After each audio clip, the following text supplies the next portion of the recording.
KBS 열린 토론. 안녕하십니까? KBS 열린 토론 배종찬입니다.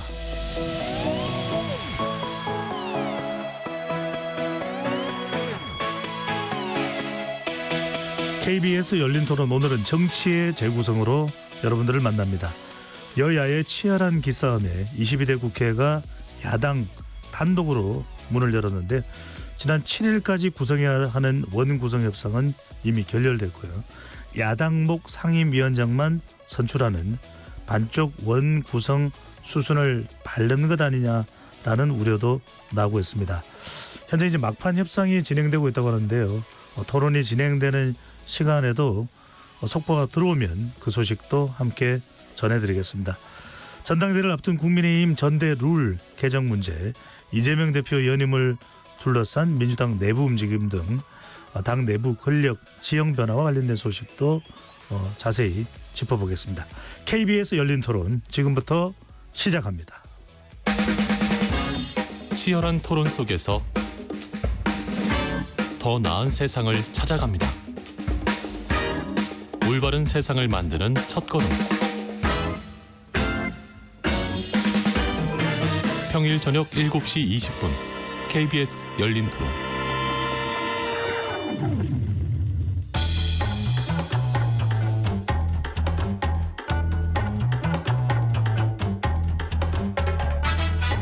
정치를 바라보는 색다른 시선, 정치의 재구성. 정치를 보는 색다른 시선, 정치의 재구성, 함께할 내분 논객 소개합니다. 김병민 국민의힘 전 최고위원 나오셨습니다. 예, 안녕하세요. 반갑습니다. 하흥기 더불어민주당 전 상근 부대변인 함께하고요. 안녕하세요. 하은기입니다. 김보혁 조국혁신당 수석 대변인 자리해 주셨습니다. 예, 김보엽입니다. 오늘 새로 나오신 분이죠. 전성균 개혁신당 최고위원, 현재 경기도 화성시 현역 시의원이기도 하십니다. 어서 오십시오. 네, 안녕하십니까, 전성균입니다. KBS 열린 토론, 문자로 참여하실 분은 샵 9730으로 의견 남겨주실 수 있습니다. 단문 50원, 장문은 100원의 정보 이용료가 붙습니다. KBS 1라디오의 모든 프로그램은 유튜브에서도 함께 하실 수 있으니까요. 많이 들어와 주시고 구독 꾹 눌러주시고 좋아요도 많이 보내주시면 좋겠습니다. 자, 지금 가장 국회에서 지금 숨가쁘게 진행되고 있는 것은 원구성 협상과 관련된 논의인데요. 자, 그 전에 이 소식부터 먼저 좀 다뤄보겠습니다. 북한의 오물풍선 살포 소식입니다. 문자로 또 국민들에게 전달이 됐는데요. 일주일 전에도 이 오물풍선 소식으로 시끄럽고, 지난 주말에 또다시 북한이 오물풍선을 살포했다는 소식인데요. 북한의 이 저강도 도발, 어떤 의도를 가지고 있다고 봐야 될까요? 네, 이번 주말 사이에 보낸 오물풍선은 좀 급조된 상황처럼 보입니다. 그러니까 바람이라든지 이런 여러 가지 여건 속에서 북한이 뭔가 성공적인 오물풍선을 보냈다 이렇게 보기는 어려울 텐데, 대한민국 입장에서는 당연히 북한의 도발에 맞춰서 우리가 경고했던 것처럼 이 대북 확성기를 틀 수밖에 없는 상황이었고, 이 대북 확성기에 맞대응하는 성격으로 주말 사이에 보냈던 오물풍선, 오늘 아침 한 방송국에 가니까 방송국 앞에 떨어진 오물풍선 안에 내용들을 보여주더라고요. 근데 폐지 조각 정도가 들어있기 때문에 지난주에는 진짜 오물을 보냈다면 이번에는 뭔가 급조한 상황을 보냈고, 그럼 처음에 보냈던 진짜 오물을 왜 보냈을까? 북한에 있는 상황들이 이렇게 썩 좋지가 않았죠. 인공위성이라고 주장하고 있는 미사일 이 도발에 대한 실패 등 실제 내부에 있었던 상황들을 타개하기 위해서 뭔가 가성비가 좋은 전략을 택한 것 아닌가 생각하는데, 이렇게 강대강 대치 국면으로 가게 되는 것, 북한 입장에서도 상당한 부담이 될 수밖에 없는 상황이라고 봅니다. 네. 저는 진짜 궁금한 게, 대북 확성기로 오물폭탄 막을 수 있습니까?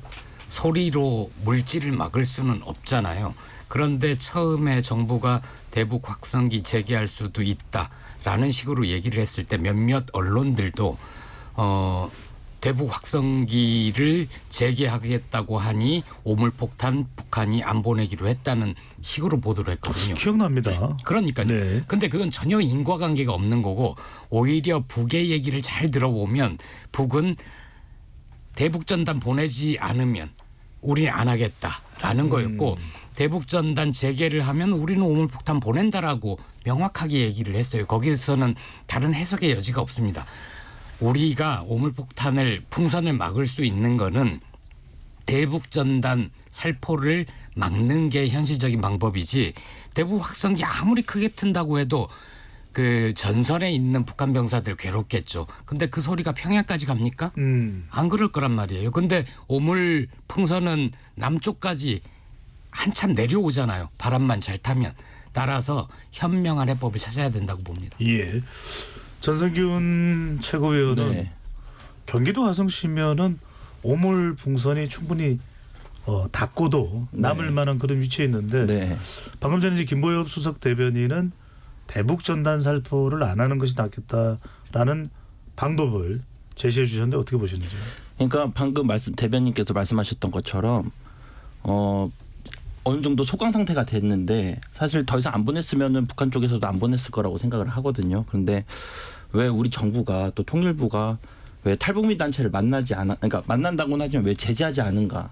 이 부분에 대해서는 좀 저도 동일하게 고민이 있고 또 의문이 있습니다. 지금 윤석열 대통령께서 K 실크로드 하시겠다고 지금 3개국 순방 가셨는데 좀 거기 가실 때가 아니고 지금 빨리 안정화해야 됩니다. 뭐 말씀 도중이긴 한데 법적으로 이게 제재가 가능한 겁니까? 그러니까 지금까지 하지 말라고 막을 수 있는 것이 법적으로 가능한지요? 예, 근데 이제 지금까지 뉴스에 뭐 맞다 아니다 나오는데 지금 통일부에서 나온 그 보도 자료를 보면 네. 거기서 이렇게 말했습니다. 제재하지 않겠다. 그냥 보냈는지 안 보냈는지 확인하는 정도지 제재도 바람직하지 않고 하겠다라고 통일부에서는 지금 보도 자료를 내보내고 있거든요. 네. 그런데 저는 제재해야 된다고 봅니다. 왜냐하면 국민들 위해서 국민들이 계속 이 상황이 반복된다면 국민들의 걱정들은 계속 난로 될 거고 또 지금 주식시장 굉장히 어지러운데 더 안 좋아질 겁니다. 그래서 저는 이 코리안 디스카운트를 더 강화되는 것보다는 빨리 안정화됐으면 좋겠다. 네. 그래서 막진 못하더라도 알겠습니다. 제재는 해야 된다 이렇게 생각합니다. 황희전 부대변인 어떻게 보는지 대북 전단 대 오물풍선, 오물풍선 대 대북 전단으로만 보면 그런데 북한은 뭐 대북 전단과는 상관없이 미사일 정찰 위성은 유엔 제재 결의에도 불구하고 계속 또 하지 않습니까? 대북 전단을 보내면 다시 오물풍선 날리겠다라고 했고 대북 전단은 날렸으니 인과관계는 대북 전단 때문에라고 생각을 합니다. 발표해놓고 뭐 안 할 수는 없는 거니까. 그러니까 법적으로 뭐 제재할 수 있는 방법이 있느냐라고 사회자께서 여쭈셨는데 헌법재판소에서 위헌 판결이 났던 것은 대북 전단만으로 처벌을 하는 것은 표현의 자유를 침해한다라는 것이고 판시를 보면은 그 뭐 경찰들이 단속해가지고 못하게 하고 이런 정도까지는 행정적으로 처리를 할 수 있는 부분도 있다. 공간을 열어놨기 때문에 의지의 문제라고 봅니다. 정부가 어떻게 하느냐에 따라서. 근데 저는 그렇게 생각해요. 이게 사실은 지금 북한이 상황이 많이 안 좋거든요. 4월 달에 보면은 뭐 북한군 낙하훈련 하다가 김정은 분유 앞에서 군인들이 막 낙하산 엉켜 죽고 막 이래서 사기가 많이 떨어져 있단 말이에요. 네. 그래서 좀 이런 저강도, 그러니까 아까 전에 최고위원께서 말씀하셨다시피 저강도 도발, 가성비 좋은 도발을 하는 것 같은데 왜 이거를 그 이를테면은 대공 방어 체계 안에서 처리를 못 하는지가 궁금해요. 지난번에 무인 정찰기가 용산에 뚫고 들어왔을 때 드론 부대 우리 만들어 가지고 이제 우리가 뭐 이거 보완하고 강화한다. 용산에서 그렇게 했지 않습니까? 근데 이번에도 오물풍선이 뭐 용산 근처에 떨어지고 뭐 왔다면서요? 그거는 비행 금지 구역이 분명히 날아온 걸 텐데 언제까지 이런 식으로 대응할 건가? 그러면 한기전 부대변인 이야기는 그 오물풍선을 날리는 북한의 원점을 타격해야 된다는 말씀이신가요? 원점을 타격하면 들어가야 되니까 아닌데 네. 우리가 우리 대공 방어 체계를 보완하고 강화한다는 차원에서 드론 네. 부대니 뭐니 얘기들이 많이 있었지 않습니까? 우리의 방공력으로 네. 오물풍선을 제거해야 된다 이 네, 말씀인가요? 뭐 전체적으로는 안 되겠지만 적어도 용산에 대통령 집무실이 있고 대통령 관저가 있는 용산에 들어오는 것 정도는 방어가 되는 게 맞지 않느냐. 그래야 국민들이 덜 불안해하지 네. 않겠느냐. 이런 문제 제기를 드리고 싶은 거죠. 다른 지역에는 막기가 좀 상당히 불가항력이라도 용산에 들어오는 것만큼은 오물풍선을 제거해야 되는 거 아니냐. 그러니까 정부의 이런 대응, 그러니까 정부는 또 강경 대응이긴 합니다. 9.19 군사합의를 전체 효력 정지를 이제 국무회의에서 통과했는데 이 점은 어떻게 보시는지요? 대한민국 윤석열 정부가 꽤 긴 인내의 시간들을 가져왔다고 봅니다. 이미 북한은 9.19 군사합의 효력 정지가 아니라 파기를 선언했죠, 지난해. 그리고 이 서해 NLL 인근에서는 포사격 등으로 우리를 위협하고 또 말씀 주신 유엔 안보리 결의 위반의 탄도미사일 도발 등 그동안 우리가 용납하기 어려운 수많은 일들을 계속 벌여왔습니다. 그러면 9.19 군사합의라고 하는 그 육해공 어디에서 도발하지 않겠다는 굳은 약속과 다짐을 대한민국만 지키고 있을 때 결국 우리의 방어력, 우리 군사력만 퇴행할 수 있는 어려운 상황에 놓여져 있거든요. 과거 이제 백령도를 한번 가보니까 그 안에서 실질적인 포사격 훈련 등 아무것도 할 수 없는 상황에 놓여져 있는 9.19 군사합의 문제들이 얼마나 심각한지 현장에 가서 보면 느낄 수밖에 없는 내용들이 있습니다. 하지만 이런 일들이 국민들이 혹시라도 느끼기에 우발적인 상황으로 가서 이게 군사적인 충돌은 있지 않을까라는 걱정들도 갖고 계신 국민들이 계시거든요. 그래서 우리가 이 정부 들어서 한반도 평화는 그러면 어떻게 할 것인가에 대한 해법과 해답을 통일부 장관이 내어줘야 되는데 권영세 장관 이후로 쭉 오게 되는 통일부의 역할에서는 과거 하노이 정상회담 노딜 귀결이로 사실 더 나아가지 못하고 있거든요. 그럼 그게 윤석열 정부만의 문제냐.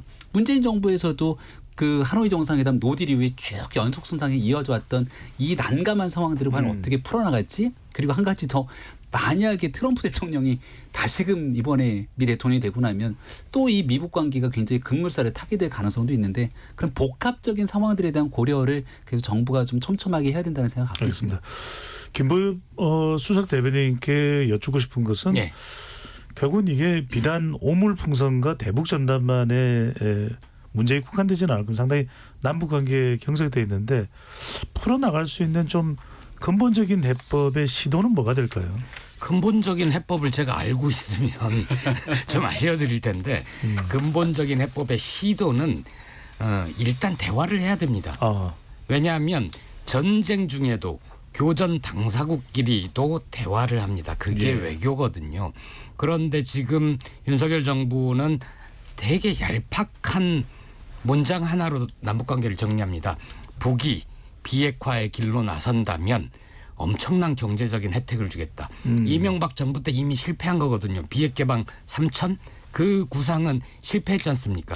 그리고 이번에 9.19 군사합의 효력 정지를 결정하면서도 전제 조건을 둔 게 남북 간의 신뢰 회복이 된다면 이걸 다시 풀 것처럼 재개할 수 있을 것처럼 얘기하는데 그럼 남북이 신뢰를 회복할 수 있는 조치를 회복을 해야죠. 뭔가 노력을 해야죠. 아무것도 안 하고 있습니다.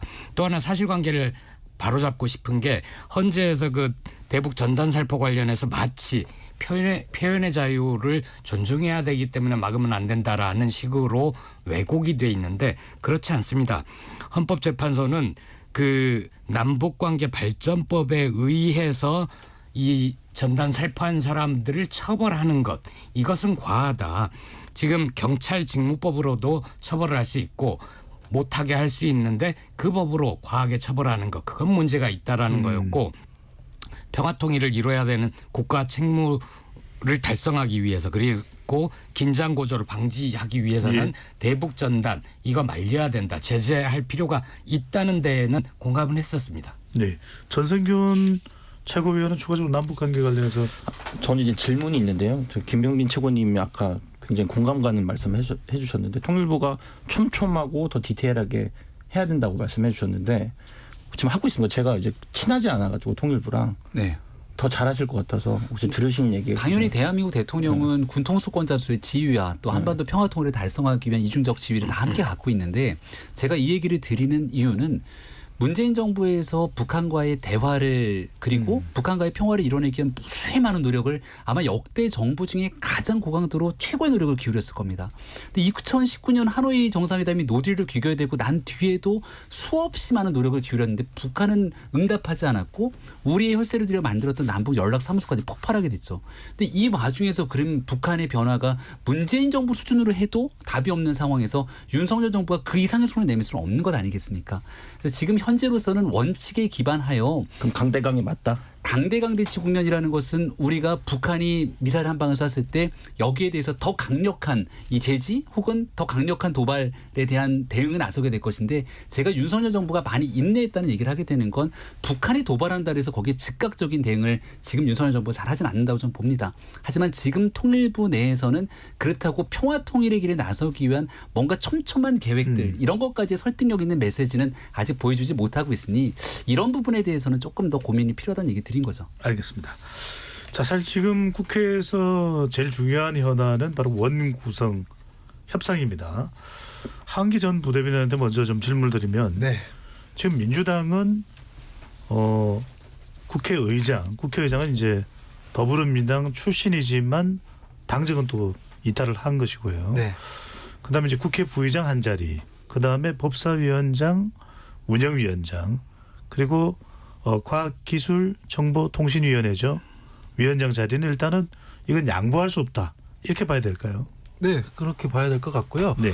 그럼에도 불구하고 18개 중에 이 11개만 정해두고 7개는 비워뒀는데 국회의장이 소집하는 협상 테이블에도 추경호 원내대표께서 안 나오셨던 걸로 알고 있거든요. 아니 오늘 만나긴 오늘은 만났습니다. 그랬는데 네. 그때까지 보면은 그러지 않았던 걸로 알고 있거든요. 근데 협상이 되려면은 안을 들고 나와서 계속 좁히는 과정이 있어야 되는 거잖아요, 사실은.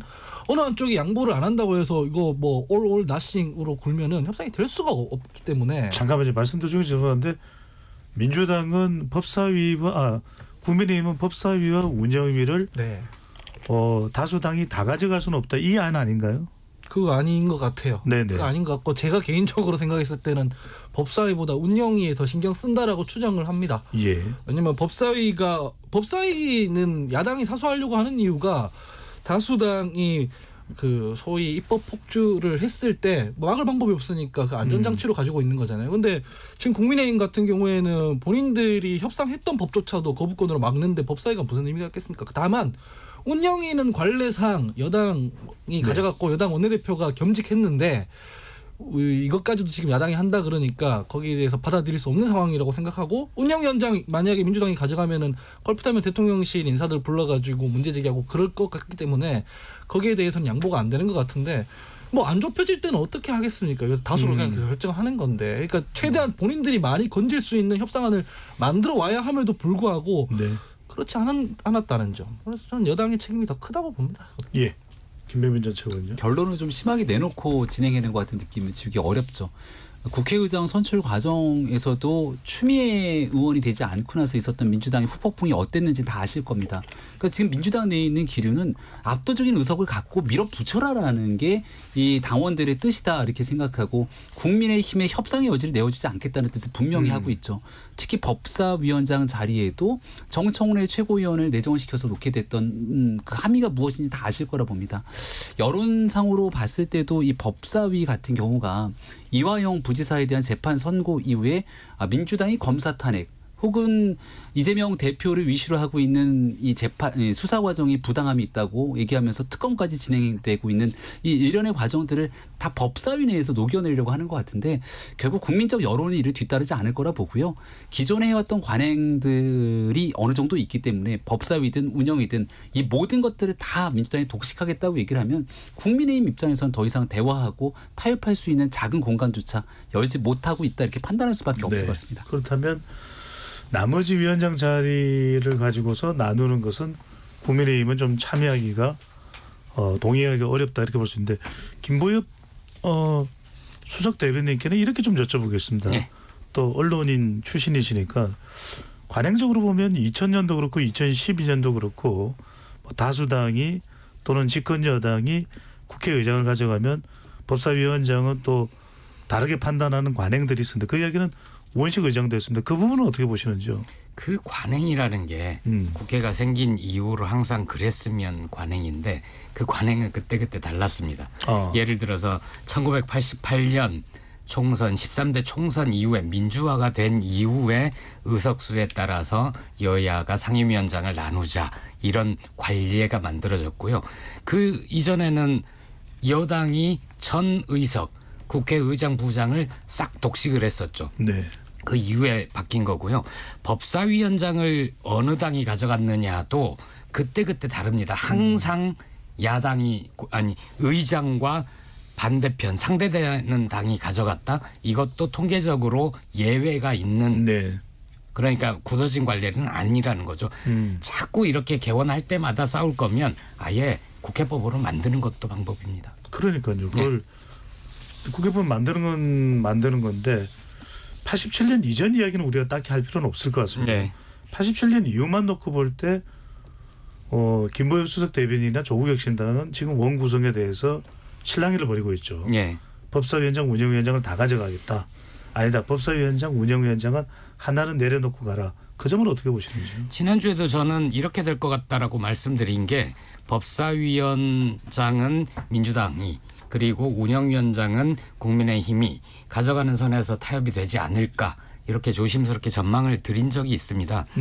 22대 국회가 만들어진 4월 10일 총선에서 나타난 우리 국민들의 민심이 뭔가라는 걸 생각을 하면 윤석열 정권에 대한 준엄한 심판, 야권의 압도적인 의석을 몰아준 거 아닙니까? 그렇다면 22대 국회가 야권 주도의 국회가 될 수밖에 없고 과거 그러면은 국민의힘이 법사위원장을 맡고 있을 때 참 잘했다. 국민들이 보시기에 참 잘했다라고 한다면 그래 국민의힘 의견이 맞네. 거기에 한 번 더 법사위원장 주는 게 어때라고 생각하겠지만 지금 전혀 그렇지 않거든요. 알겠습니다.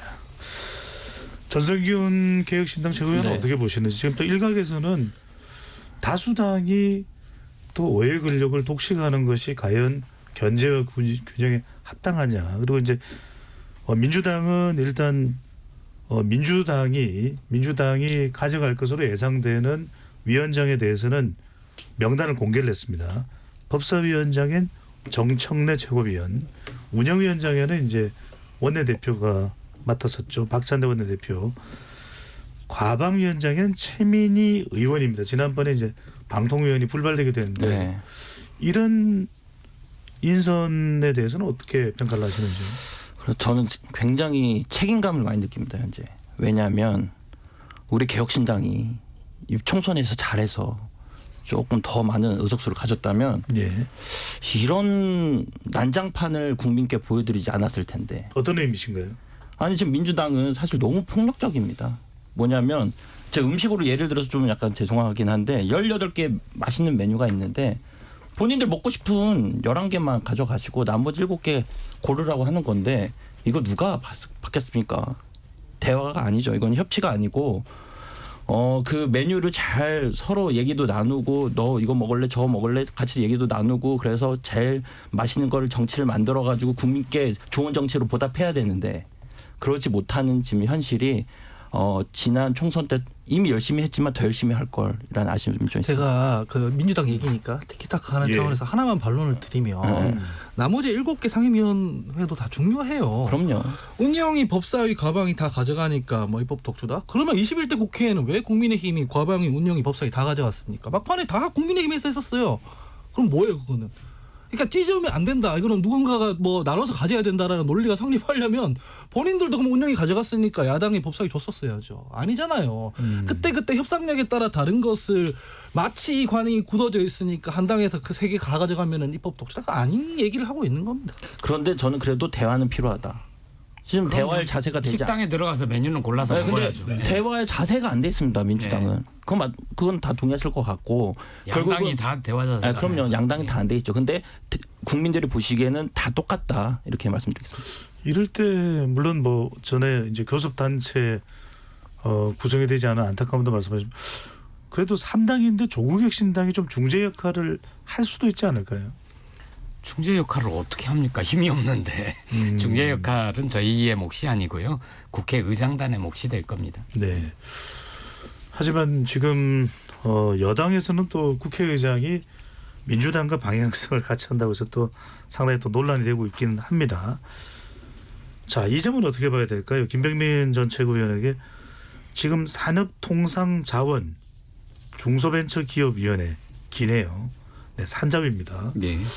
이게 지금 포항 영일만 또 석유 매장 관련해서 충분히 납득할 수 없으면 민주당 쪽에서 나오는 반응은 예산을 통과시켜 줄 수 없다. 그래서 산자위를 매우 꼼꼼하게 구성해서 대응할 것이다라는 또 이야기도 나오고 있는데 이렇게 되면 상당히 또 산자위도 난항이 빚어질 수 있고 네.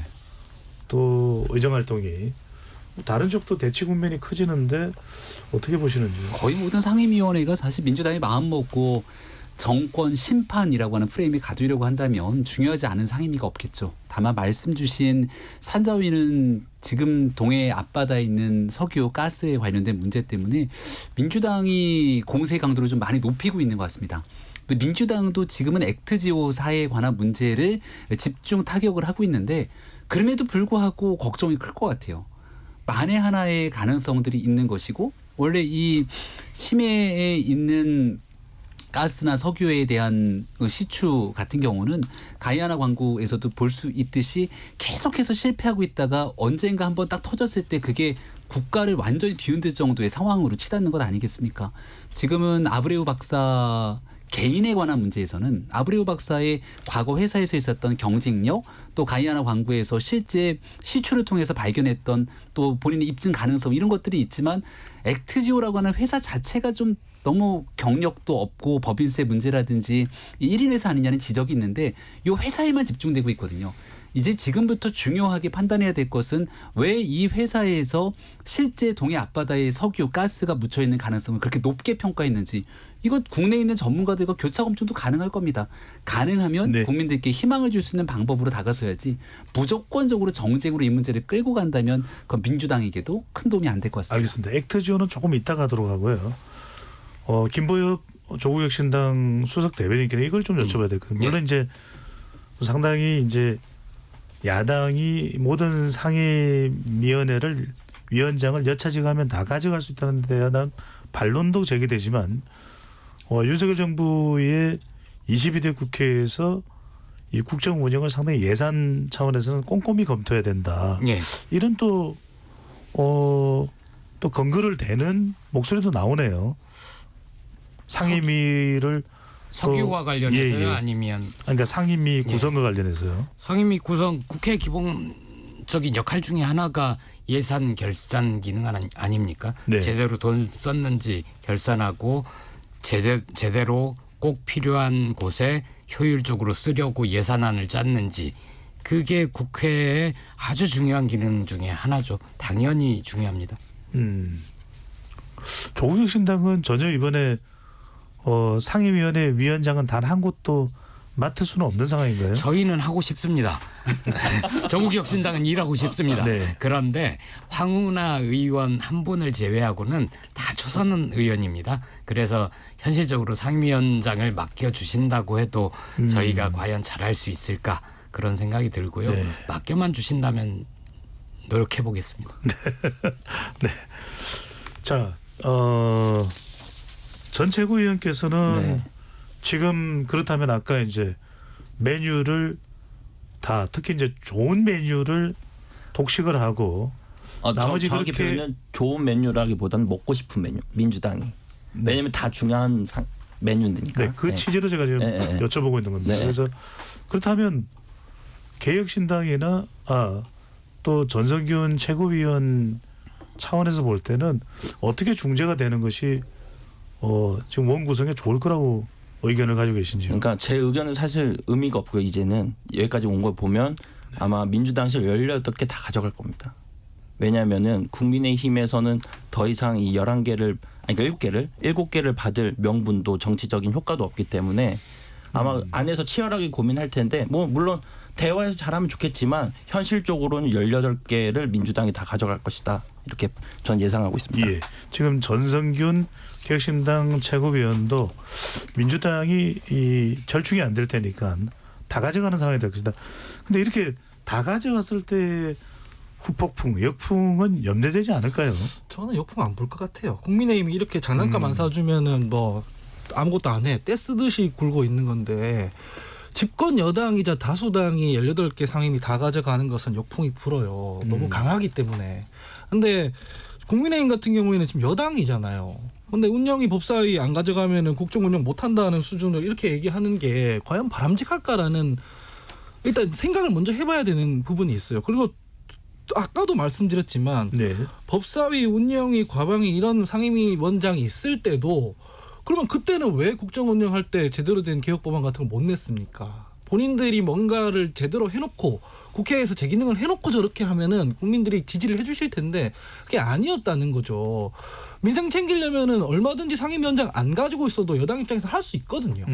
근데 뭐 우리는 운영위 법사위 안 주면은 뭐 안 해. 이건 야당이면 그럴 수 있겠는데 지금 여당이지 않습니까? 그래서 딱히 역풍 안 불 것 같습니다. 저는. 가급적이면 제 질문을 안 드리려고 그랬는데 법사위원장의 정청래 최고위원, 네. 운영위원회 박찬대 원내대표, 네. 가방위원장의 최민희 의원이 선정된 것은 저도 뭐 이 의원분들에 대한 개인적인 호불호는 전혀 없습니다. 다만 이제 나오는 언론 보도가 상당히 강성이다라고 지적되는 건 어떻게 보시는지요? 제가 정청래 의원 비판을 이 방송에서도 그렇고 공개적으로 좀 많이 했거든요. 그 소위 막말 논란 있을 때마다. 근데 정청래 의원이 상임위에서 뭔가 사고가 났다는 보도 보신 적 별로 없을 거예요. 막상 국회 들어가 보면 이 최고위원회의나 뭐 대국민 메시지를 낼 때는 좀 강경한 사람들이 여당에도 있거든요. 김진태 의원, 뭐 지사나 이런 분들. 그런데 막상 상임위에 가서는 되게 합리적이에요. 그분도. 정청래 의원도 사실 상임위에서는 멀쩡한 얘기 많이 하거든요. 상임위 원장으로도 그렇게 저는 뭐 알겠습니다. 보도와 달리 우려할 예. 상은 아니라고 봅니다. 전 좀 더 근본적인 문제 하나를 지적을 하고 싶은데요. 지금 상임위원장이 중요한 게 아니라 국민의힘이 혹은 윤석열의 정부 여당이 더불어민주당 야권의 협조 없이 22대 국회에서 어떤 법 하나라도 통과시킬 수 있습니까? 없습니다. 여소야 되죠. 그렇죠. 그리고 그러면 야권이 주도한 법률에 대해서 윤석열 대통령은 모두 다 거부권을 행사할 겁니까? 그래서 그 뭐 45회를 넘어가면 이승만 대통령을 넘어가는데 그렇게 했을 경우 그 끝이 얼마나 불행할지는 우리 모두가 다 아는 거거든요. 그래서 국민의힘이 현실적인 고민을 해야 됩니다. 줄 것 주고 받을 것 받고 그렇죠. 해야지 네. 야당의 협조 없이 단 한 개의 법률도 통과시킬 수 없는 국민의힘이 언제까지 국회를 보이콧할 겁니까? 알겠습니다. 김백민 전 최고는 어떻게 보시는지요? 방금 전에 네. 김범희 수석 대변인의 의견도 있었는데요.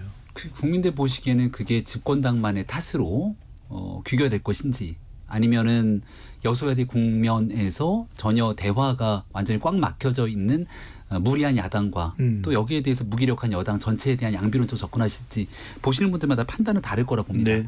하지만 190석에 달하는 강력한 의석을 야당이 쥐고 있기 때문에 마음먹으면 국회 선진화법에 따라 패스트트랙을 태워서 충분하게 시간은 조금 걸리겠습니다만 민주당이 원하는 법안 다 처리 통과가 가능합니다. 우원식 국회의장이 들고 있기 때문에 지금 법사위원장마저도 민주당이 정청래 최고위원이 가져가게 된다면 여야 합의 없이 일방적으로 할 수 있는 모든 것들을 할 수 있는 만능 치트키를 가져가겠다는 것이죠. 상식의 범주 내에서 의정활동을 한다면 아 그렇게 야당이 총선 민의를 가져가는구나 라고 선의로 해석할 수 있을 텐데 보신 것처럼 이화영 부지사 재판을 앞두고 검사 탄핵까지 운운하고 있는 현재 상황들이 강성 법사위원장 이 정청래 최고위원의 모습에 대한 국민적 의혹을 더 키우고 있는 것 아닙니까? 저는 의석의 힘보다 훨씬 더 중요한 건 국민의 민의라고 생각하는데요. 일방적으로 독주하게 되는 권력에 대해서는 반드시 국민들께서 심판하십니다. 이걸 이제 어떤 정당이 제대로 국민의 민의를 따라가는지가 앞으로 남은 과제겠죠. 네. 자, 이야기는 여기까지 하고요. 한 가지 주제가 더 있어서 요 이야기 나누고 일부를 마무리할까 합니다. 전성균 개혁신당 최고위원께 좀 여쭤보고 싶은데 일단 논의를 이 내용은 좀 액트지오에 한해서 하겠습니다. 네. 석유 매장 가능성 관련해서 이제 액트지오 고문인 비트로 아브레오 씨가 들어와서 이제 발표를 했는데 이 부분에 대해서 여러 가지 또 설왕설래가 있습니다. 어떻게 평가를 하시는지요? 저는 이번 윤석열 정부의 특징이 의문점이 많은 정부다 이렇게 생각합니다. 뭐만 하면 다 궁금해요. 항상 20곡에 하는 것 같고 이번에도 액트지오가 지금 20곡에 이제 시작됐는데 언제 진실이 밝혀질지는 저도 빨리 밝혀졌으면 좋겠습니다. 근데 이제 하나 제가 좀 관심 있게 어떤 지점을 좀 꼭 짚어주시면 네, 이제 찝으려고 했습니다. 네. 찝으면은 이제 그 체납됐다는 거. 그 업체가 세금 법인세를 법인세 말씀하시는 거죠? 체납 네. 보통 이제 지자체나 뭐 이제 예산을 이제 따올 때 뭐 계약을 하거나 입찰을 넣을 때 보통 지방 완납 증명서 그다음에 국비 완납 증서 없으면 안 되거든요. 그렇죠. 근데 왜 이번 건만 이게 예외가 됐고 법적으로 문제 없다라고 발표하는 정부. 이건 참 의문이거든요. 그러면은 모든 지자체나 이런 데서 이거 받지 말아야 됩니다. 그렇잖아요. 네. 공무원들이 가장 힘들어하는 게 예외인데 왜 이번에만 예외 뒀을까요? 그게 참 고민이고 그래서 저는 이번에 그 어느 한 방송에서 그 채나무 산자부 2차관께서 5개월 동안 검증했다고 했거든요. 그 검증한 자료를 좀 국민께 좀 설명을 좀 했으면 좋겠습니다. 저 정부에 대한 책임을 조금 묻고 있는 의견이셔서 김병천 최고위원 네. 그 법인세를 내지 못해서 법인 자격 유지 부분도 좀 논란이 되고 있기도 하고 물론 다른 법 근거가 있긴 합니다만 하여튼 국민들은 그런 의문이 있습니다. 대한민국이 상당히 이제는 전 세계적인 규모가 있는 국가인데 예. 좀 이런 거 뒤탈 없는 회사를 선정하지 못한 이유를 또 궁금해하기도 해요. 네, 뭐 액트지오 입장에서는 200만 원 정도에 대한 세금 체납인데 실수에 대한 측면으로 아마 언급을 하는 것 같습니다. 그리고 그게 법인 자격 박탈로 이르게 되는 게 아니라 법인에 대한 일부 행위 제한이다 뭐는 설명이 있는데요. 말씀 주신 내용처럼 이게 대통령이 직접 국정 브리핑으로 설명한 내용이거든요. 그럼 당연히 이 정도의 내용을 발표하면 많은 야당에서의 정치 공세들이 지금 준비되어 있기 때문에 대통령이 나서서 이 얘기를 했으면 국면 전환용이다라고 주장을 할 것이고 그럼 당연히 액트지오라고 하는 회사에 대해서 정밀 검증에 들어가게 될 겁니다. 그럼 산자부 입장에서는 왜 이 회사를 끌어당겨서 함께 할 수밖에 없었는지에 대한 논거를 정리하고 그리고 나서 아브레우 박사가 얘기하고 있는 내용 이상으로 국민들께 충분히 설득될 수 있는 내용들을 줘야 되거든요. 더군다나 2023년 1년 동안의 과정들을 산자부가 보고를 받고 이런 의혹들이 있을 것 같으니 우리도 교차 검증을 했다는 거예요. 한 5개월 가량의 교차 검증을 해놓고 나서 충분한 가능성이 있다고 발표를 하게 된 거라면 그 교차 검증이 얼마나 신뢰성 있는 것인지는 액트지오의 설명이 아닌 산업부의 설명이 돼야 되죠. 근데 그 후자에 대한 내용들이 지금 꽤 설득력 있게 진행이 되지 않으니까 여론이 좀 끌려다니고 있는 측면이 있다고 생각합니다. 그러니까 뭐 이런 법인 자격이 취소된 상황에도 불구하고 산업부가 이 회사랑 할 수밖에 없는 이유를 산업부가 이제 설명해야 된다 이렇게 얘기했는데 그렇게 정리하기에는 이 법인 취소 기간이 너무 길어요. 3년 정도 됩니다. 4년 가까이 된다고 보도가 네. 나왔고 그다음에 산자부에서도 발표를 했더라고요. 액트지오 체납 사실 정확히 다 확인 못하겠다 뭐 이렇게 인정한다 이런 보도가 나왔던데 그럼 본인들이 졸속으로 지금 일을 진행한 거지 않습니까? 국회에서 하는 일이 뭐냐면 저도 국회에서 의원실에서 실무자로 일해봤습니다만 이런 거 자료 요구해서 조사하는 거예요. 국정감사 때도 해야 되는 거고 필요하면 국정조사도 열어야 되는 거고 왜냐하면 이거 다 국가 세금 들어가는 일이지 않습니까? 그러니까 법인 체납 사실 그러니까 법인 자격이 취소된 회사랑 계약을 했는데 그 전에 또 호주 회사 뭐 세계 최대 회사에서는 이 사업에 또 사업성이 없다라고 발표했잖아요. 우드사이드죠. 네, 그런 것들이 다 연결해서 보면 좀 석연치 않은 부분이 많이 있다. 그렇기 때문에 이거는 철저하게 조사할 필요가 있어 보입니다. 전성기훈 최고위원도 네, 방금 다 같은 이야기인데 결국은 한 번 할 때마다 1,000억 이상 드니까 그 세금이라 시추봉을 하나 네네. 시추 작업에 들어갈 때 1,000억 정도 든다고 합니다. 네, 그래서 이제 5회는 해야 되니까 5,000억 이상이 들어갈 게 예정돼 있으니까 그 5,000억이 사실 말로 5,000억이 정말 큰 돈이거든요. 그러니까 그런 거 하기에는 정말 지금 부실하다. 지금 부실한 상태니까 그것들이 다 검증돼야 그 큰 돈을 투여해야 된다고 저는 생각합니다. 네, 조금 주제를 액트지오로 한해서 여쭤보겠습니다. 마지막으로 김보엽 수석 대변인은 액트지오 관련해서 하실 저는 말씀 사실 액트지오라는 회사에 대해서 별 관심이 없습니다. 네. 문제가 많고 의혹이 많다 정도만 알고 있는데 왜냐하면 나중에 이 영일만 석유가스 이 문제가 혹시라도 대국민 사기극으로 판명이 되면 네. 이 문제 책임을 액트지오한테 물을 수 없잖아요. 액트지오란 회사를 누가 찾아서 누가 이 문제 많은 회사와 계약을 했느냐. 그 산업부 공무원, 산업부 장관, 석유공사 대표 이분들이 될 텐데 그러려면 우리는 액트지오라는 업체보다는 그 결정 과정에 참여한 대한민국 공무원들이 누구냐. 대통령 귀를 잡은 사람이 누구냐. 이거를 물어야 된다고 생각합니다. 알겠습니다. 지금 여러분께서는 KBS 열린 토론 함께하고 계십니다. 유튜브에 들어가셔서 KBS 1라디오 또는 KBS 열린 토론을 검색하시면 지금 토론하는 모습 바로 보실 수 있습니다. 방송을 듣고 계신 여러분이 시민 농객입니다.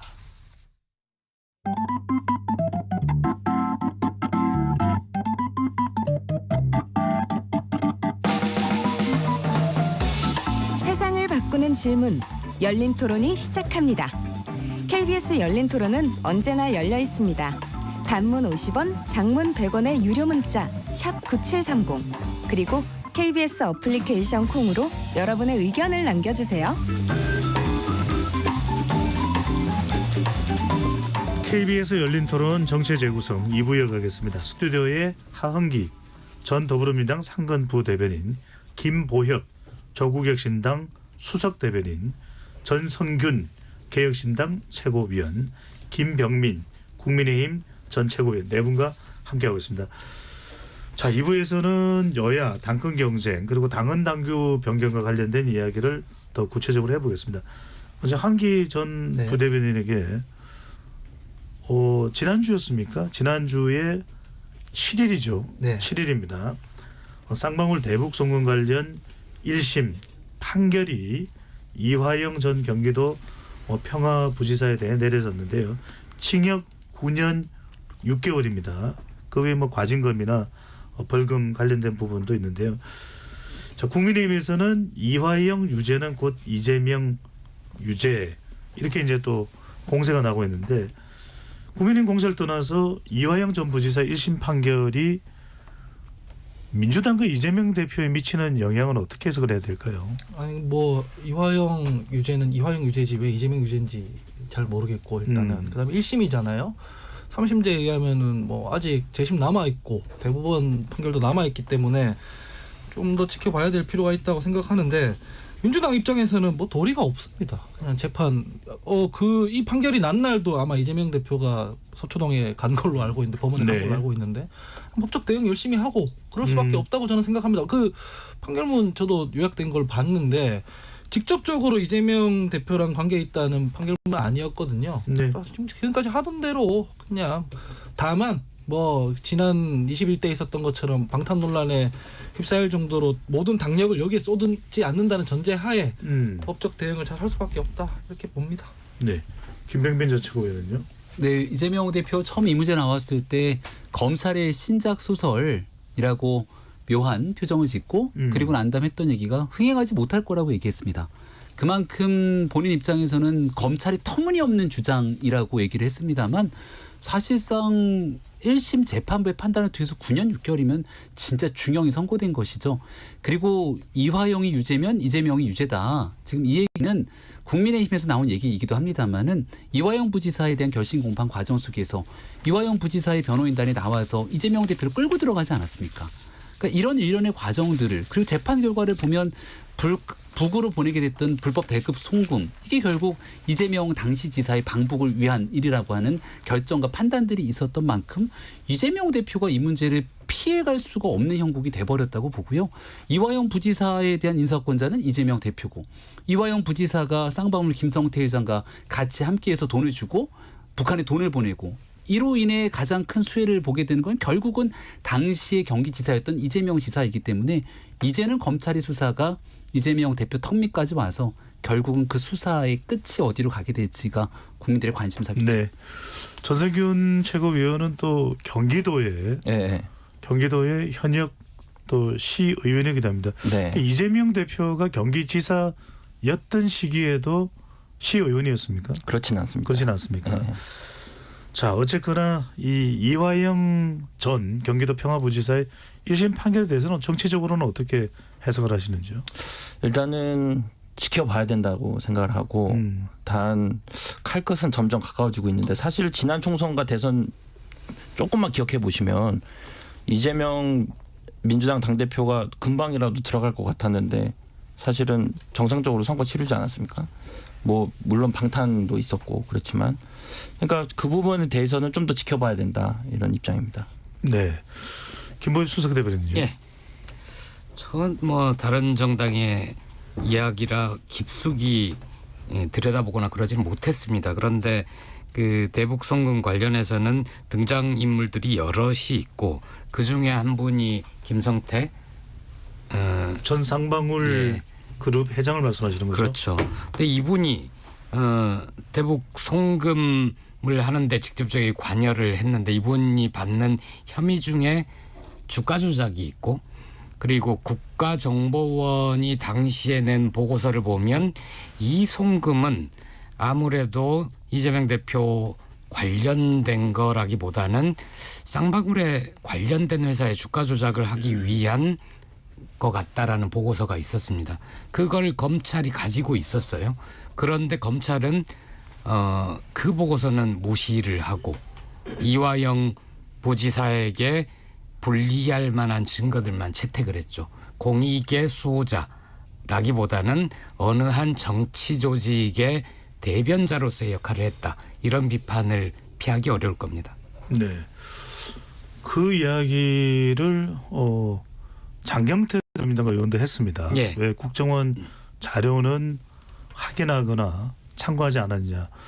또 판사 출신인가요? 제가 기억에는 그렇습니다만 김성원 더불어민주당 의원은 상당히 법적인 근거로 반박을 했다기보다는 상당히 감정적으로 격앙이 돼 있어서 이제 야당의 탄압 또 재판부에 대해서 상당히 납득하기 어려운 결과다라는 이야기인데 검찰이 아니라 법원의 판결인데 이런 대응은 어떻게 보시는지요? 검찰 독재 정권의 특징은 딱 한 가지입니다. 검찰 독재에 맞서는 쪽은 무참히 짓밟아버리고요.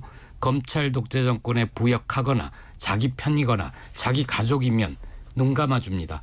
기소 편의주의, 기소 독점주의가 있기 때문에 검찰이 기소하지 않은 행위에 대해서 판결하지 못합니다. 검찰이 제공한 정보만을 가지고 판사들이 판결을 하다 보면 검찰의 논리에 따라서 왜곡된 결과가 나올 수도 있습니다. 김배민 전 최고는 어떻게 보시는지? 네, 저는 뭐 사실 동의하기 좀 어려운 건 이 정부와 가장 먼 거리에서 이 정부를 가장 날석이 비판하는 게 우리 개혁신당 이준석 대표인데 그 이준석 대표 같은 경우는 이런 검찰이 말도 안 되는 내용들을 갖고 혐의를 씌워서 재판까지 보내는 기소를 하냐 그런 상황들이 전혀 아니잖아요. 그러니까 죄가 있고 없고에 대한 유무죄에 대한 판단 여부에 따라서 검찰이 결국은 문제를 기소 여부들을 판단하게 될 것이고 사법부가 거기에 대한 재판 결과가 나오게 됩니다. 1심 재판부의 판단이 나왔으면 저는 적어도 재판부의 판단을 존중한다라는 네. 전제를 깔고 그 다음으로 넘어가서 아쉬운 부분에 대한 항소 여부들에 언급을 해야 될 텐데 재판부 판결이 나오기도 전부터 민주당의 국회의원들이 앞장서서 이화영 부지사 수사했던 검사들에 대한 특검을 주장하고 이게 대통령 거부권으로 막힌다는 것 또한 예단을 하고 그다음 검사 탄핵을 주장하고 있는 게 현재 민주당의 현실이거든요. 이런 방식으로 계속 주장을 해왔기 때문에 9년 6개월이라고 하는 더 중형이 선고됐다고 보고 네. 만약 여기에 대한 개전의 정이 없다고 한다면 2심으로 가도 결과는 크게 달라질 게 없다고 봅니다. 네. 여하튼 지금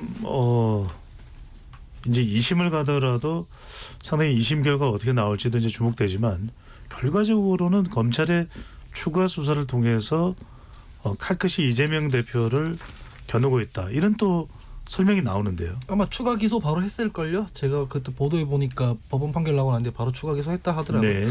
근데 뭐 이 정권이 검찰권 남용하는 건 남용하는 거고 뭐 그 법원의 판결은 또 법원의 판결이라고 생각을 합니다. 검찰이 시원찮게 하니까 이재명 대표 구속영장은 기각되지 않습니까? 뭐 그런 부분이 있는 것이고 아까 전에 뭐 민주당이 수틀리면은 뭐 검사 탄핵한다 이러는데 저도 그거 비판적으로 봅니다만 그건 또 헌재에서 안 받아들이잖아요. 그래서 1심 났으니까 아까 말씀드린 대로 2심 판결까지 기다려 볼 필요가 있다. 지금 여기서 정치적으로 국민의힘이야 이재명 구속될 거라고 하고 민주당에서는 이거 검찰권 남용이라고 하고 이런 얘기밖에 반복 안 할 거거든요. 그래서 좀 차분하게 지켜볼 필요가 있어 보입니다. 법적 절차를 기다려볼 필요가 있다. 네. 자, 전승근 네. 개혁신당 최고위원에게는 또 제3자적 입장에서 네. 민주당에서 지금 또 논란이 되고 있는 것이 대선에 출마하지는 당 대표의 사퇴 시한을 당무위원회의 결정으로 조정할 수 있도록 당헌 당규를 개정하겠다는 방침인데 이걸 가지고서 이제 또 이재명 대표를 의식한 개정이냐 이게 또 논란이 되고 있는데 그 시선은 어떻게 보시는지? 그러니까 거기에 추가적으로 이제 몇 가지가 더 추가 당원 당규가 이제 최고위에 통과가 됐는데 하나만 몇 가지만 말씀드리면은 부정부패 하더라도 당직자 직무 자동으로 원래 정지했었는데 이제 그게 폐지가 됐고 네. 그다음에 그 의장 원내대표 선거에서 당원 투표 20% 반영하겠다라는 것들이 이제 통과가 됐는데 최고위에서 저는 뭐 남의 당 이야기라 길게 말하고 싶지는 않고 저는 이제 하 소장님 개인적으로 아는데 이런 분들이 사실 공천 과정에서 굉장히 실력 있는 분이라 사실 공천을 받아야 된다고 저는 생각하는데 하은기 전 예, 예, 대변인은요. 예. 근데 줄서기 안 하시니까 맨날 힘들게 사시잖아요. 그러니까 이게 민주당의 문제입니다. 갑자기 밀어내. 네, 민주당의 문제고 이게 사실 당원 당규 개정 같은 경우에는 국민들에게는 사실 큰 관심은 아닙니다. 네. 왜냐하면 저희들 정치권이 있기 때문에 관심이나 같이 일반 국민들은 한 당이 당원 당규 바꾼다고 그렇게 관심 없는데 인기가 많은 이 KBS 정치 재구성이 인기가 많으니까 이번 계기로 국민들께서 네. 민주당이 어떤 내용으로 당원 당규를 바꿨는지 한 번만 봐주시면 좋겠습니다. 그러니까 일단 부정적으로 보시는 거죠. 당연하죠. 예. 네. 김보엽 수석 대변인은 예. 당헌 당규 개정에 대해서요. 저는 조심스럽게 이런 생각을 해봤는데요. 네. 일단 부정적으로 봅니다. 그리고 왜 지금 이렇게 무리를 하는가 이 관점에서 해석을 좀 해보려고 노력을 했어요. 3년은 너무 길다고 생각하시는 것 같아요. 그래서 원래대로라면 2027년 3월에 대통령 선거가 있을 예정인데 정치 일정이 어떻게 바뀔지 모르겠다. 그 전에 대선이 있을 수도 있겠구나라는 걸 대비하기 위한 거라고 보고요. 몇몇 조항에서는 예를 들어서 대표와 대선 후보 간에 분리한다든가 뭐 네. 이런 조항들은 그렇고요. 그렇다면은 네, 잠깐만요. 안 끝났는데 의장과 원내대표 당원 20%를 반영한다, 당심을 네. 반영한다. 이거는 지난번에 제가 말씀드렸듯이 이거는 그 민주주의 원칙에 대의민주주의 원칙에 문제가 있다라고 생각을 합니다. 예, 죄송합니다. 아니 김보엽 수석 대변인이 이제 가정을 또 전제로 해서 말씀을 주셔서 그 부분에 제가 질문 드릴 수밖에 없어서 그렇다면 대선 투표일이 원래 정해져 있는 날과 다른 날로 갑자기 바뀌게 되는 특별한 경우 정도로 바꿔도 될 텐데 그렇게 표현되지 않고 상당하고 특별한 사유라고 이렇게 참 두리뭉술하면서도 정말 명확하지 않은 표현이거든요. 만약에 그런 식의 표현을 민주당의 당원 당규에 넣었다. 그러면 조선일보를 필두로 해서 민주당이 탄핵을 노골화했다. 라든가 그런 식으로 공격을 했을 겁니다. 원래 당원 당규는 모호하게 해놓고 해석의 여지를 좀 열어두는 경향이 있습니다. 근데 그 부분은 제가 조금 말씀드리면은 민주당스러운 겁니다.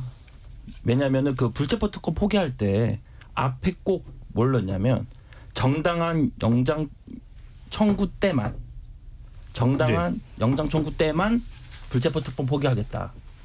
이거 민주당스러운 거거든요. 당연한 겁니다. 예. 두리뭉실한 거. 네. 민주당스럽다는 표현은 민주당의 정치적 태도라는 표현으로 예, 죄송합니다. 바꾸도록 하겠습니다. 죄송합니다. 양해해 주시고요.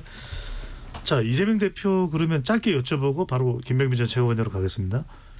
그러면 이런 막 논란이 불거지고 있는 상황을 보면 이재명 대표 연임이 당대표 연임이 거의 기정사실화됐다 이렇게 봐야 되는 건가요? 뭐 가정에서 얘기할 수밖에 없지만 추정컨대 그런 것 같고요. 네. 그러면 뭐 당원 당규 얘기 민주당 얘기니까 드리자면 저는 어차피 안 지키니까 있어도 안 지킬 당원 남겨두지 말고 그냥 바꿔버리는 게 정직한 거 아닌가라는 차원에서 너무 냉소적인 것 같아요. 아니 제가 열거해 드릴게요. 부정부패 연루시 당직 자격 정지 안 지키죠. 그다음에 귀책 사유가 있을 때 무공천하는 거 안 지키죠. 그다음에 공천할 때 민주당의 당원 단계 적혀 있어요. 권리당원은 50 이하로 맞추고 국민은 50 이상으로 한다. 그러니까 못 넘게 맞춰져 있지만 어느 지역구에서는 당원 전당원 100% 해버리고 70% 해버리잖아요. 안 지키잖아요.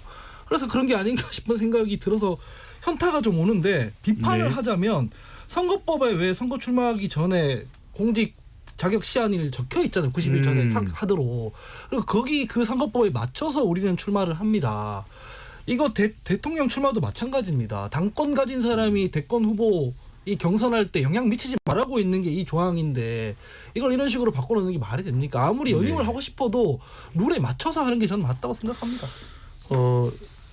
이 당헌 당규와 관련된 부분도 그렇고 당 대표 사퇴 시한 민주당입니다. 그리고 이화영 전 경기도 평화부지사의 1심 판결과 관련해서도 국민의힘의 한동훈 전 비상대책위원장이 헌법 84조를 근거로 해서 상당히 비판적으로 대통령에 당선되더라도 집행유예만 돼도 대통령 선거를 다시 해야 된다 이런 지적도 나오는데 네. 이재명 대표와 관련된 이런 논란들 어떻게 보시는지요?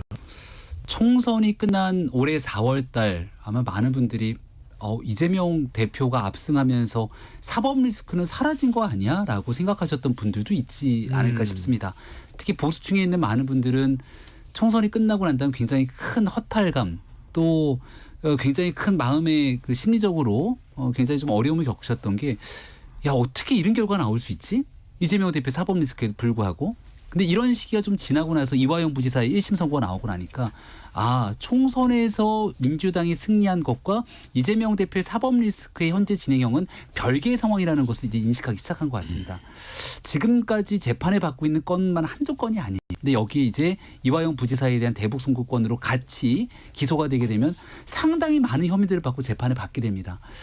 대통령 선거가 2027년 3월 달이니까 앞으로도 한 3년 가까운 세월이 남았는데 그때까지 대법 확정 판결하는 게 하나도 없다면 그게 더 이상한 것 아니겠습니까?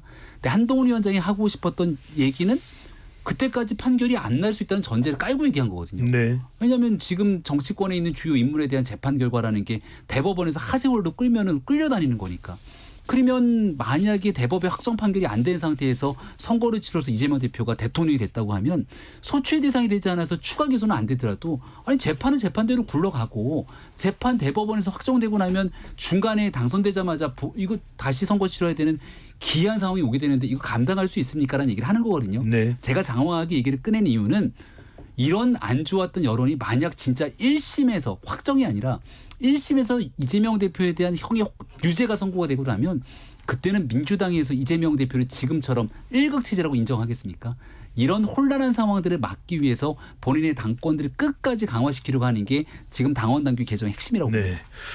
헌법 84조는 대통령은 재임 시에 형사상 등의 이유로 소추되지 않는다. 네. 바로 그 부분을 이야기하는 것인데 자 혹시 뭐 더 하실 말씀 있으십니까? 이재명 대표 관련해서요? 저는 이 얘기는 하고 싶은데 한동훈 전 위원장 참 정치를 모르시는 분 같아요.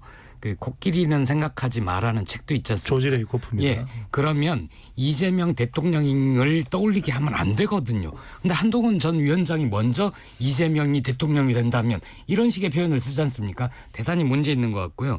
그리고 아마 그렇게 생각할 겁니다. 국민들은 국민의힘이 이제 정권을 내놓을 결심을 한 모양이다. 저런 표현까지 쓰는 걸 보면. 네. 예. 김보엽 대변인한테 얹어서 한마디만 더 드리면 예. 이재명 대표나 조국 대표에 대한 사법 리스크 얘기를 아무리 해도 잘 안 된다. 아까 왜 그런지 아세요? 본인들도 사법 리스크가 있거든요. 김건희 여사 사법 리스크가 있는 것이고 최혜병 관련해서도 사실상 방탄에 가까운 행위를 대통령 권력을 활용해서 하고 있거든요. 본인이 그걸 안 하면은 그 효과가 있겠죠. 근데 그 본인이 그렇게 하니까 국민들 입장에서는 독인객인 아니냐 이렇게 보고 있는 알겠습니다. 게 이 결과라고 생각합니다. 자 이야기를 꺼내셨으니까 한동훈 전 국민의힘 전 국민의힘 비상대책위원장 이야기를 해보죠. 지금 보수 진영 내에서도 한동훈 전 위원장의 재등장에 대해서 긍부정이 나눠집니다. 이재호 전 의원은 부정적인, 또 김영우 전 의원은 또 긍정적인. 전성균 최고위원은 한동훈 전 위원장의 전대 출마 가능성이 높아지는 상황 어떻게 보시는지요? 저는 한동훈 전 비대위원장이 좀 불쌍하다고 생각합니다. 왜냐하면 가지고 있는 역량이나 충분히 좋은 정치인으로 성장할 수 있는 것을 가졌는데 이번에 총선에서 앞장서면서 사실은 200석을 막은 주인공이거든요. 사실 한동훈 전 비대위원장 아니었으면 200석 이상 가져갔을 겁니다. 민주당에서. 그런데 한동훈 전 비대위원장이 나오면서 200석을 막았는데 지금 사실 108석 얻었다고 좀 많이 좀 혼나고 있고 또 비판도 많이 받고 있는데 저는 아까도 방금 말씀드린 것처럼 한동훈 비대위원장 아니면은 뭐 100석도 못 하셨을 거라고 생각하고 그러면은 그런 상황에서 토사구팽 되셨는데 한 번 더 나와서 토사구팽 되실 거냐? 아마 충분히 복귀를 하셨을 것 같은데 한동훈 전 비대위원장님께서 뭐가 페인이었는지 고민하셨을 것 같은데 아직은 좀 개인적으로 시기상조다. 이번에 또 나오면 또 토사구팽될 확률이 높다. 국민의힘 지지층과 보수 지지층 내에서는 구체적인 수치는 말씀 안 드립니다. 지지가 높은 추세로 나타나고 있다는데 그걸 굳이 토사구팽으로 보시는 이유가 있을까요? 그러니까 그 총선 끝나고 한동훈 비대위원장의 책임론이 크지 않았습니까? 네. 전 그거 하나만 봐도 토사구팽이다 이렇게 생각합니다. 분리를 좀 해서 봐야 되는데요. 그 여론조사 말씀 주셨으니까 보수를 지지하게 되는 이 여론 형성층에서는 네. 수치는 말씀을 안 하시죠. 한동훈 위원장에 대한 이 높은 기대를 갖고 있는 것 같아요. 그 이유는 대통령의 지지율이 계속 좀 떨어지고 있고 또 총선 참패 이후로 변화하고 혁신하면서 나아가야 되는데 이거 집권당이나 정부가 잘 못 보여주고 나니까 누군가가 이걸 해줘야 되는데 하려면 대통령실의 그립감을 깨고 나서 뛰어넘을 수 있는 강력한 리더십을 형성해야 되지 않겠는가. 그 정도면 이 정도의 뚱뚱한 지지율을 갖고 있는 사람이어야 되지 않겠어라는 게 본격적인 보수 지지층들의 마음인 것 같고요. 다만 당내에서는 108석을 얻고 있는 원내 입장에선 네. 사실 그 어려웠던 상황에서 당선된 분들이잖아요. 그러니까 안정적으로 어떤 위기에도 당선될 수 있는 분들이기 때문에 변화 혁신보다는 여기에 대한 안정감을 추구한다면 밖에서 새로운 변화를 가져가게 되는 한동훈 위원장의 등장이 달갑지는 않겠죠. 그래서 저희 하나만 추가드리면 그 국민의힘 보수층의 일반 국민, 그러니까 좋아하시는 국민들의 토사구팽이 아니라 저는 이제 당선권, 당내 토사구팽을 말씀드립니다. 전세균 위원이 말씀을 꺼내셨으니까 짧게 하나 여쭤보면요. 일각에서는 한동훈 전 위원장이 부각되면 이준석 의원의 존재감이 약해진다라는 해석에 대해서는 분석은 어떻게 보시는지요? 근데 제가 너무 감사합니다. 너무 좋은 질문이시고 제가 언제 이준석 의원님을 말씀드려야 되나 지금 고민하고 있었는데 네, 꺼내주셔서 너무 진심으로 감사드립니다. 우리 개혁신당은 사실은 보수가 아닙니다. 지금 앉은 자리도 딱 봤을 때 KBS에서 딱 보수 쪽 모은 것 같은데 사실은 아니고 전혀 그렇진 않습니다. 저는 한 여기쯤 앉아야 맞는데 이게 또 마주봐야 좀 힘들고 사실은 우리 보수로 같이 묶이면 사실 개혁신당은 살아남을 수가 없습니다. 이준석 의원님도 그거에 대해서는 정확히 공감하고 계시고 한동훈 비대위원장 뜬다 하더라도 이준석 의원님은 전혀 다른 길이라고 생각하고 중앙에서 지금 국회에서 일어나고 있는 이 비상식적인 일들을 저희들이 국민들의 마음을 얻어가면서 나가겠습니다. 네. 김은수석 대변인 아까 한동훈 전 위원장이 헌법 84조로 이재명 대표를 거론하는 것은 오히려 이재명 대표의 존재감만 부각시키는 것이다라는 설명을 주셨는데 또 한편으로는 한 전 위원장이 등장하면서 연임 가능성이 높은 이재명 대표와 또 한동훈 이재명 구도로 가는 것 아니냐 이런 또 분석과 전망도 나오네요. 그러면 우리 조국 대표가 좀 흐릿해지는 건가요? 그렇지는 않을 것 같습니다. 그렇지는 않을 것 같고요. 조국 혁신당은 1호 법안으로 이미 한동훈 특검법을 발의를 해둔 상태입니다. 일각에서는 그게 그렇게 급한 거냐라고 얘기를 하겠지만 한동훈 전 위원장은 윤석열 검찰 독재 체제에 황태자였습니다. 그리고 또 재밌는 그림이 될 것 같은데요. 민주당이 한동훈 위원장이 부상했을 때 이 법 통과에 협조를 해줄 겁니다. 그럼 국회 통과는 될 텐데 과연 윤석열 대통령은 한동훈 특검법을 거부할 것인가? 이게 첫 번째 관전 포인트가 될 수 있을 것이고요. 두 번째 저는 매일 논평을 낼 겁니다. 김포는 언제 서울이 됩니까? 그때 그 목련은 몇 년도의 목련을 얘기한 겁니까? 거기에 대해서 한동훈 위원장이 사과를 하거나 경위를 밝히기 전까지 매일매일 논평을 쓸 생각입니다. 예. 전당대회 앞두고 이제 국민의힘은 룰 가지고서 이야기가 나옵니다. 이 집단 지도 체제나 단일 지도 체제는 아니고 절충형 이야기가 나오다. 그러니까 이제 2위 득표를 한 인물이 또 수석 최고위원이 되는 건가요? 그게 황우여 비대위원장이 언급을 하면서 논란이 증폭됐었는데 처음엔 하이브리드형 지도체제를 언급하다가 그다음에 2인 지도체제를 얘기합니다.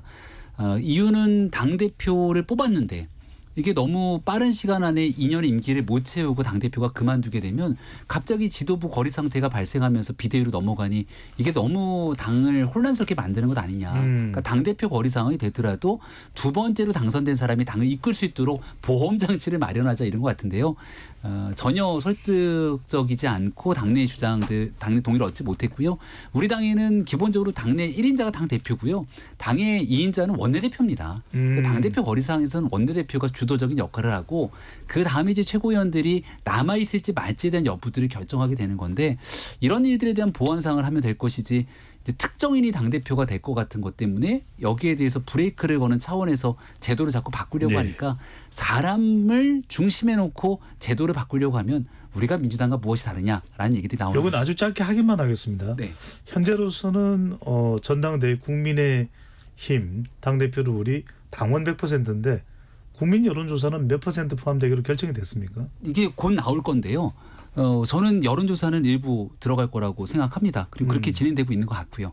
네, 다만 이게 뭐 50%처럼 획기적으로 확 넓히게 될 것인지 아니면 뭐 한 20% 정도에서 그치게 될 것인지 아마 민주당의 상황을 준해서 고민들 하고 있는 것 같습니다. 알겠습니다. 다른 하고 싶은 말씀 있으시는데 방금 전에 속보가 들어와서요. 지금 여야 간의 원구성을 위한 협상은 결렬됐다고 합니다. 그래서 곧 본회의가 열리고 민주당에서 투표에 따라 상임위원장을 결정을 한다고 하니까요. 민주당 쪽으로 대부분의 상임위원장 전부 넘어갈 가능성이 있을 것으로 보입니다. 자, 시간이 지금 얼마 없는데 왜 이렇게 좀 민생을 위해서 머리를 맞대서 좀 상생하는 그런 방향으로 갈 수는 없는 건지 네 분이 차례로 한 20초 정도만 이야기를 하고 시간이 좀 별로 없어서요. 오늘 토론을 마무리하려고 합니다. 먼저 전성기훈 최고위원부터요. 네, 가장 먼저 시켜주셔서 감사합니다. 먼저 지금 조국혁신당, 민주당, 국민의힘에서 다 이제 탄핵, 특검 이런 걸 얘기하고 계신데 저는 그거보다 민생이 더 앞서야 된다고 생각하고 지금 곧 있으면은 18개 상임위가 다 민주당으로 다 갈 텐데 저는 이런 상황에서 이 비상식적인 상황에서 이제 개혁신당이 더 잘하겠다 이렇게 생각합니다. 예, 김보엽 수석 대변인. 민주주의를 바로 세우는 것이 민생을 살리는 것이라고 생각을 합니다. 그렇게 해서 국회에서 민생을 살리는 국회가 되기를 바랍니다. 네, 김백민 전 최고위원. 일반적인 국민들 눈높이 맞추기보다는 강성 지지층 눈치를 보면서 정치를 하는 것 아닌가라는 생각이 강하게 드는데요. 정말 어렵고 힘든 국민들 생각하면 이렇게 일방적으로 강대강 대치 국면 끌고 가기 어려울 거라고 생각합니다. 네, 마지막으로 하은기 전 민주당 상근 부대변인 말씀해 주실까요? 야당이야 뭐 반대하고 견제하고 하는 건데 국정 운영하는 세력은 야당만 보고 통치하면 안 되거든요. 근데 야당만 보고 통치를 하니까 이게 계속 무한 갈등 상황이 빚어진다고 저는 생각을 합니다. 네. 마지막 해주는 말씀에서도 여야 간의 협치는 참 찾아보기 힘드네요. 국민들은 어떻게 해야 될까요? KBS 열린 토론 정치의 재구성